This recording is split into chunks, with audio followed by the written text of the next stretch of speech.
Welcome to the Daily Struggle, Dota fans. I am the Wandering Bard, and this is your regular recap of excellent in-game action that you might have missed. Today's struggle is from Day 2 of the TI7 Groupstage, Game 1 of a heavyweight clash between Virtus.Pro and current Group B leaders LGD.Forever Young. With the Groupstage pecking order beginning to take shape, this battle would be especially important for Virtus.Pro. For a team with high prospects going into the tournament, they had already faltered on Day 1, dropping a game to SEA underdogs Execration. The undefeated LFY would give them a challenge to rise to, as they look to start the second day in style. VP declared their usual aggression early in the draft, showing SK and Silencer while removing counter-gankers Earthshaker and Earth Spirit. LFY opened with Doom Lich, a strong hero pairing with an 80% win rate across the first 2 days. VP then leaned further into a mobile early game focused draft, selecting Weaver and Puck. To complement this playstyle, their bans targeted Faceless and Death Prophet, heroes who could easily disable and pin down their fragile cores. They would present Doom with a plethora of targets for his ult, and whoever got through unscathed would hopefully wreak havoc on the LFY backline.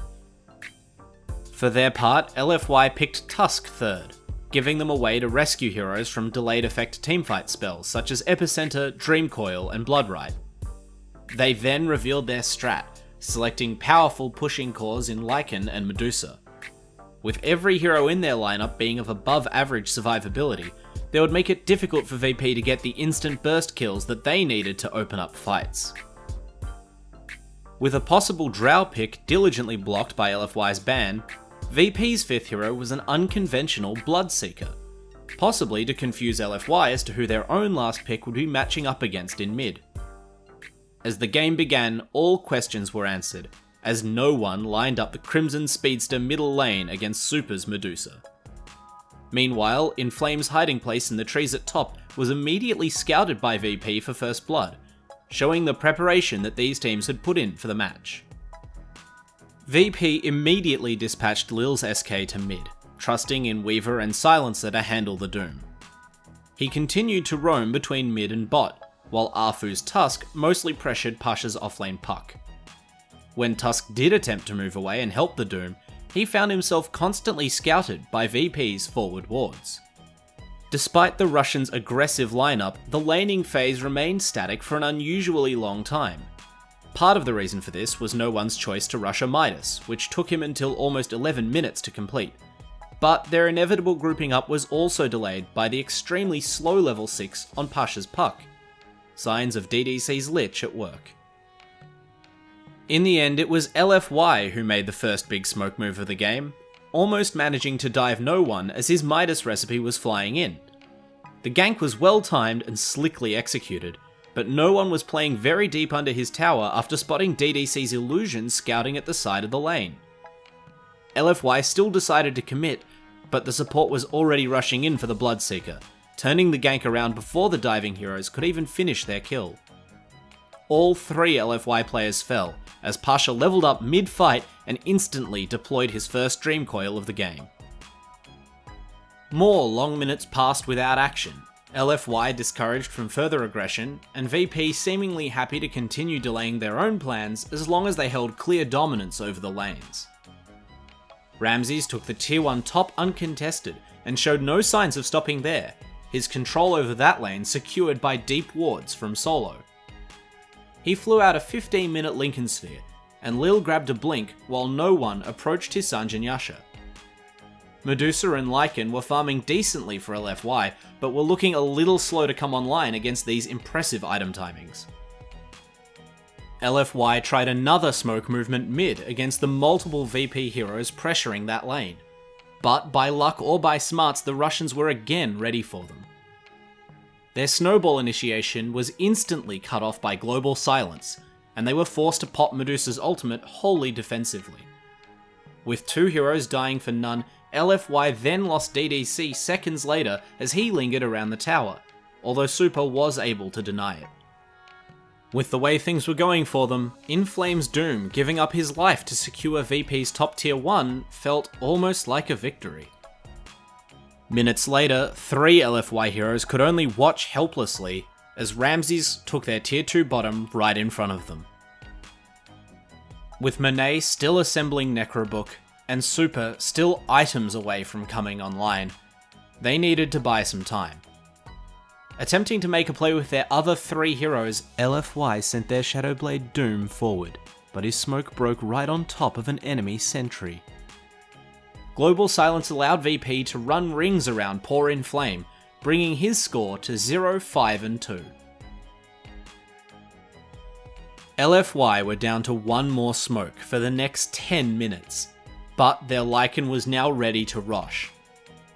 Sending him into the pit under a VP ward, they smoked 3 heroes in behind him while leaving Super visible in mid.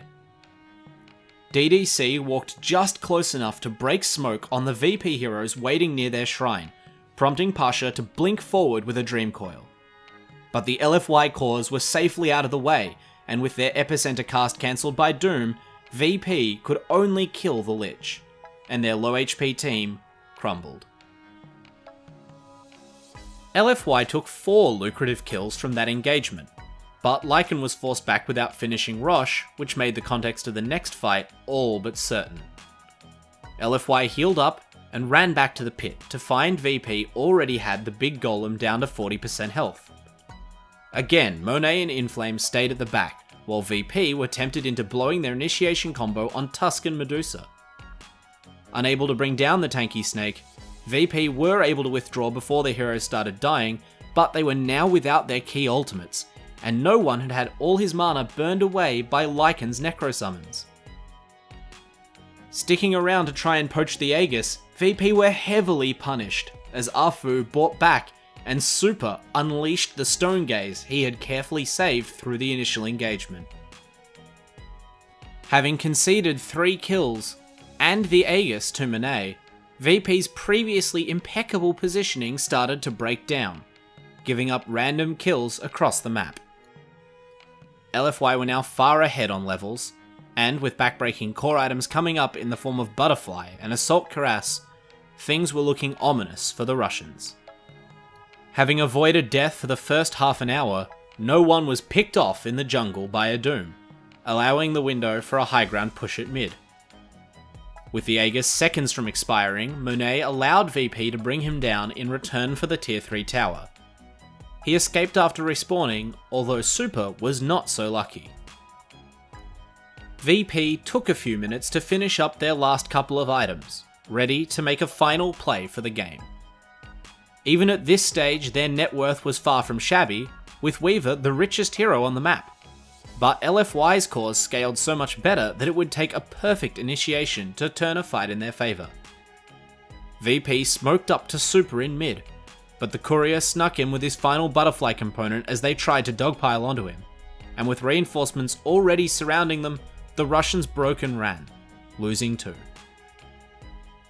Their aggressive vision lost, their key spells itemized against, VP were forced to resort to KG split pushing. Medusa taking the second Aegis for free after the first was so heavily contested was a sign of how far the game had slipped from their grasp. At 38 minutes, Super walked up the high ground alone and knocked over the mid racks. VP now the ones watching helplessly as their buildings fell. An enormous Monet casually ran down Lil and No One in bot, costing VP most of their tier 3 at top. One more pick-off on Pasha was all she wrote, a clearly frustrated VP conceding as the invincible Chinese cause moved in to finish the base. LGD.fy win 26 kills to 18 in 43 minutes 22, with only 2 deaths on Super and none on Monet's Lycan.